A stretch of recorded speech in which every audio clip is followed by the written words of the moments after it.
Frontier winters did not forgive mistakes. When temperatures dropped below zero in Montana Territory, survival depended on whether heat stayed where people slept, not whether smoke rose convincingly into the sky. This story is not about cleverness for its own sake.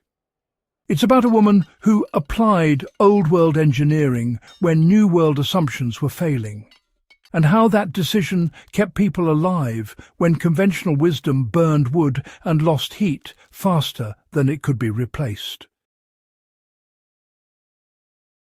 Why most frontier cabins failed the moment the fire died. Standard frontier stoves were brutally inefficient. They heated air, not mass.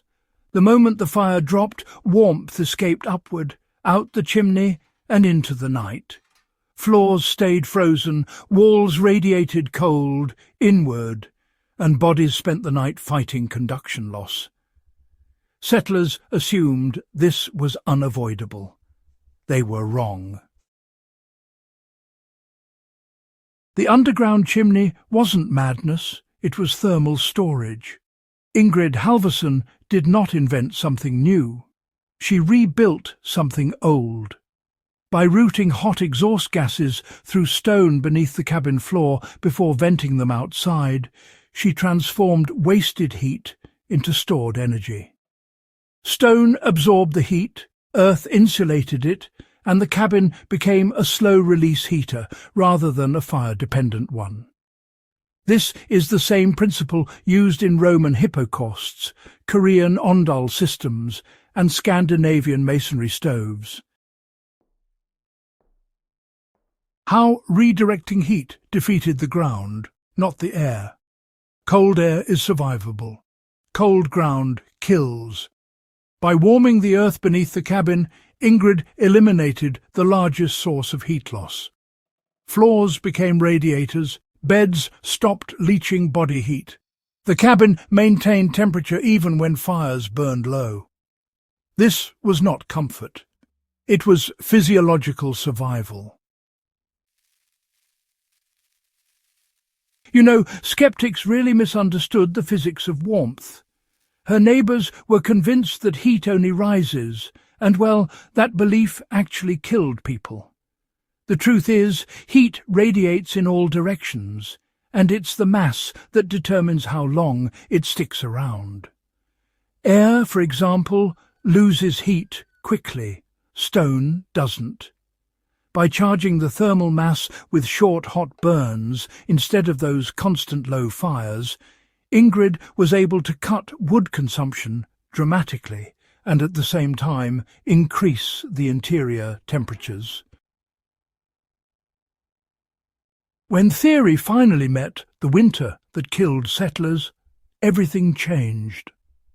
The Christmas storm of 1877 wasn't all that unusual by Montana standards, but it really exposed which systems worked. While other cabins burned through wood and still froze, Ingrid's held stable temperatures. When children, fell ill from cold exposure, her cabin became a refuge. At that point, laughter stopped. Survival, well, it has a way of clarifying truth. Now, let me tell you how the system spread once proof replaced opinion. Within a season, neighbours who had once mocked the idea began measuring, copying, and adapting it for themselves. Suddenly, excavation depth, stone density, flue length, and draft pressure became topics of lively discussion. This wasn't just trend adoption, no. It was knowledge transfer under pressure, much like how battlefield lessons spread among soldiers who simply wanted to live. But then you might wonder, why did this knowledge disappear, even though it worked? Well, industrial fuel, centralized heating, and sheer convenience replaced necessity. Once coal and electricity arrived, efficiency mattered less than ease. The system wasn't wrong, not at all. It was just forgotten, because folks stopped needing it every day.